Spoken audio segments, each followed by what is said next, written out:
Hello and welcome back to my channel, or welcome if you are new. My name is Gene Curl, and today I'm going to be talking about the Book of Mormon, the book that Joseph Smith said was the most correct book on earth. And I've got some notes here that I'm going to be going over, so I'll be looking down a little bit.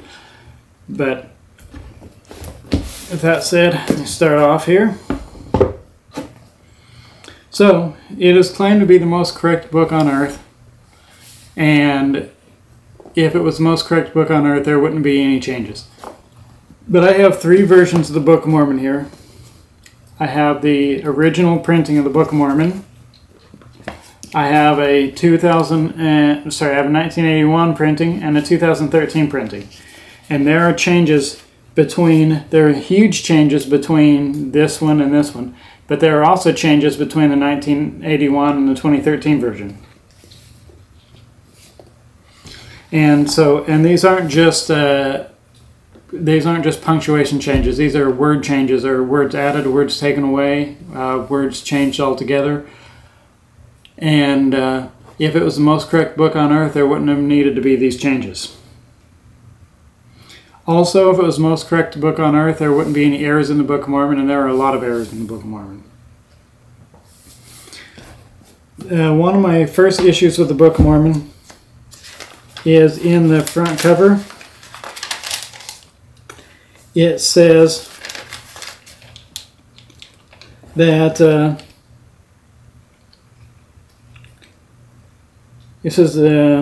talks about all of them. It said after thousands of years, all were destroyed except the Lamanites, and they became the principal ancestors of the American Indians. Well, they've changed that now to say that they're among the ancestors of the American Indians. But initially it says that they were the principal ancestors of the American Indians. But the American Indians don't have any Semitic blood in them, so the Lamanites and the Nephites, who were Semitic people, could not have been their ancestors. The Book of Mormon says that Jesus is the everlasting God, but LDS Church doctrine doesn't actually believe that. They believe that Jesus wasn't always God, that Jesus was created, and then that he became God.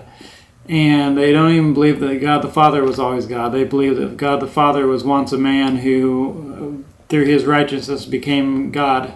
He was able to become a God. So they believe that God the Father has a God, that there's an infinite regression of gods. And so that God the Father isn't the everlasting Father either, everlasting God. The Book of Mormon says that it contains the fullness of the gospel. Yet there are essential doctrines in the LDS Church that are not in the Book of Mormon. The Book of Mormon doesn't contain baptisms for the dead, it doesn't contain eternal marriage, and it doesn't contain many other key doctrines. So if it doesn't contain all of the doctrines that they say are essential for exaltation, then how could it contain the fullness of the everlasting gospel? The Book of Mormon is said to be translated by the power of God. And all the pictures you'll see shows Joseph Smith sitting there looking at the golden plates and having a scribe across from him. But that's not how the process actually went. A lot of times he didn't even have the plates with him. He had his seer stone in a hat, and he'd stick his face in the hat. And he claimed to read off what was written on the seer stone, and that was how he translated the Book of Mormon. And so, with that's saying the plates weren't even necessary if that's how the Book of Mormon was translated. And I'm not just making this up. The church admits that that's how the Book of Mormon was translated now. The church has even published photos of the seer stone, and this you can find in the Joseph Smith Papers books. Another problem I have with the Book of Mormon is that the testimony of the 3 witnesses and the testimony of the 8 witnesses, those testimonies were not written by any of the witnesses. These testimonies were written by one of Joseph Smith's scribes, and then they all just signed it. I have problems with Joseph Smith's testimony. He claims that the Book of Mormon contains the fullness of the gospel, and as I've already pointed out, the Book of Mormon can't contain the fullness of the gospel if the church is true, because they have doctrines that are not in the Book of Mormon that are considered essential doctrines. Joseph Smith was commanded not to show the plates to anybody, And I don't see why, because if the plates were shown, that it would make everybody believe in the Book of Mormon. It'd validate it. And then Joseph Smith talks about how the angel Moroni came to visit him, and it lit up the house like noonday. Well, Joseph Smith slept on... I've been to the house that Joseph Smith grew up in, and it's a one-room cabin with a loft. And Joseph Smith slept on the lofts with his brothers. And if the angel Moroni lit up the house like noonday, it would have woken up everybody in the house, not just Joseph Smith. And unless the angel put some kind of sleeping spell on the rest of the family, which I guess you could say that. And then it's suspicious that Joseph Smith gave the plates back to the angel, and the angel took them back to heaven. So now we don't have any evidence that they ever existed. A lot of people say that Joseph Smith could not have written the Book of Mormon in such a short time, and therefore it has to be divine. But Joseph Smith actually had a lot of time to come up with the Book of Mormon, because his first vision was in 1820. So if we're going from the first vision, he had 10 years to come up with the Book of Mormon, because it was published in 1830. But if we're going to just go by when he started talking about the Book of Mormon, when he started talking about the golden plates, that was when his visit with the angel Moroni, which was in 1823. So that would have given him 7 years to come up with the Book of Mormon. So either way, he had either 7 or 10 years to come up with the story. He didn't come up with it in that short amount of time that the Book of Mormon was written. And so that's 7 to 10 years is plenty of time to come up with a story. And anybody could do that. Yeah, another problem I have with the Book of Mormon is that it has Lehi being hated for saying that there would be a Messiah. The Jews wouldn't hate somebody for saying there'd be a Messiah. That's the whole big thing in the Jewish religion, that there's going to be a Messiah. They don't believe Jesus was the Messiah, but they all believe that there's going to be a Messiah. Lehi offered sacrifices outside the temple. Also, Lehi was not a Levite. So there's two problems with Lehi's sacrifices. Number one, these sacrifices could only be performed by a Levite. And number two, they were performed outside the temple, and sacrifices can only be performed in the temple, and that's why Jews don't perform sacrifices today, because they don't have a temple. Another problem I have with the Book of Mormon is that it's written in King James English. If it was translated by the power of God so that people could read and understand it, why wasn't it translated in the modern day English that Joseph Smith and them spoke instead of King James Version English? I think that it was written in King James Version English so that it could try to make it sound more like Scripture. The Book of Mormon has Laban having a steel sword, but that was 500 years before steel was invented. In the Book of Mormon, Lehi has a dream or a vision, and it's really similar to a dream that Joseph Smith Sr. had. And so I think that Joseph Smith just copied this dream that his father had and put it in the Book of Mormon. The Book of Mormon has Jesus born in Jerusalem instead of Bethlehem. And they say, well, the church apologists say, well, that Bethlehem is in the land of Jerusalem. But that doesn't make any sense. That's like saying that Effingham, Illinois is in the land of Chicago. You would say, if you say that you're from Chicago, if you're in Effingham and you say that you're from Chicago, that's quite a ways away.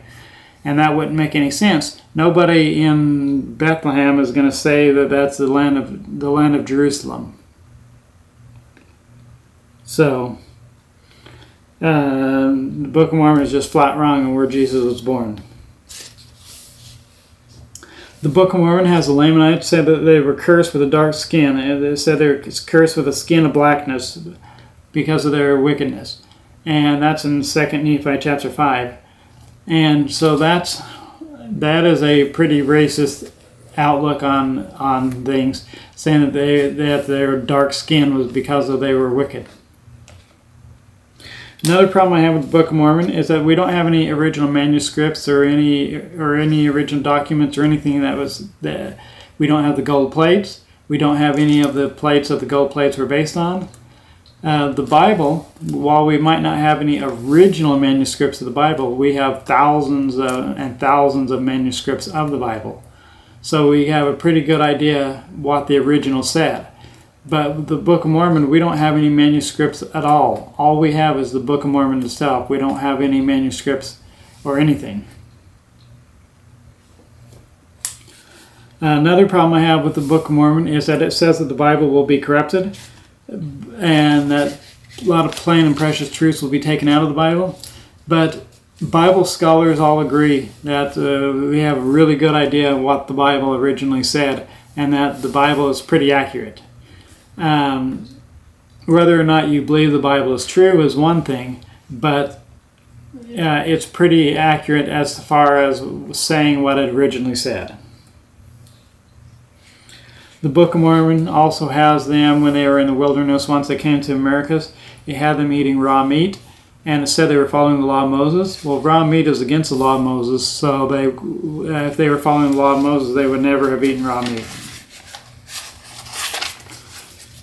Nephi had a steel bow in the Book of Mormon. This was again 500 years before steel was invented. The Book of Mormon has plants and animals that were not present in the Americas, and the plants and animals that are in Americas are strangely absent from the text. Like it has horses and cattle and sheep, and it has wheat, but it doesn't have corn. It doesn't have any of the animals or plants that should have been in the Americas. And it has a lot of them that weren't in the Americas. But of course, Joseph Smith didn't know anything about that, so that shows. Early on in the Book of Mormon, they said that they start mining for ore, and they have those ore in great abundance. But the problem is that you can't have a few people with a massive mining operation. If you've ever seen a mine, you know that it's not something that just a few people can do. That it's a massive operation. And it's not, yeah, and so that's a big problem right there. The Book of Mormon contains verses from Isaiah that Lehi could not have known, because of these Isaiah verses were written 40 years after Lehi supposedly left Jerusalem. The Book of Mormon contains errors unique to the 1769 version of the King James Bible, where it quotes different parts of the Bible, where a lot of the Book of Mormon is pretty much just straight copy from the 1769 King James version of the Bible, and that's proved by the fact that there are some errors in the King James version that were only in that 1769 version, and those errors translated over to the Book of Mormon. In the Book of Mormon, it talks a lot about them following the law of Moses, but there's no evidence that they followed the law of Moses, because there's no mention of feasts, there's no mention of ordinances, there's no mention of circumcision, there's no mention of ritual washings, etc. And so it says they follow the law of Moses, but it's almost as if the person who wrote the Book of Mormon had no idea what the law of Moses was. In another part in the Book of Mormon, it says ore was in great abundance, yet the temple could not be built like the Temple of Solomon, because such precious things could not be found upon the land. So there's a contradiction there. Again, the problem is, too, that they are building a temple at all, because if they were following the law of Moses, they would not have built a temple, because ask any Jew and they'll tell you that you can only have one temple, and it can only be at the Temple Mount in Jerusalem. Nephi made his brothers priests, but yet they were not Levites. I know Mormons will say that he had a higher priesthood, but the whole concept of having a higher priesthood and the Melchizedek priesthood and everything, that's a concept that's completely foreign to Jewish people. And you talk about that and say that, well, somebody could perform rituals and sacrifices and be priests because they have a higher priesthood. And they would look at you like you had 3 heads or something. You're just like, no, that just doesn't make sense. I'd mentioned it already. But another one of the problems I have with the Book of Mormon is all the changes to the Book of Mormon. Another problem I have with the Book of Mormon is that the Book of Mormon and the Doctrine and Covenants do not agree on the subject of polygamy. The Book of Mormon says that David and Solomon had a lot of wives and that such thing was an abomination. And Doctrine and Covenants said that David and Solomon were justified and that God told them to do it. So it's got to be one or the other. It can't be both. In Jacob chapter 3 verse 8, it talks about the Lamanites and saying that if they repented that their skin would be whiter than the Nephites. And so basically it's saying that if they were cursed with the skin of darkness because they were wicked, but if they became righteous, they would get light skin. In the Book of Mormon, they had silk. There was no silk in America. Silk was a highly guarded secret by the Chinese. And even though places like Egypt had silk, they had no idea how silk was made. It was the closely guarded secret by the Chinese for thousands of years, and it wasn't until one Chinese princess hid some silkworms under her dress when she married somebody else that the secret got out. So there's no chance that they would have had silk in America.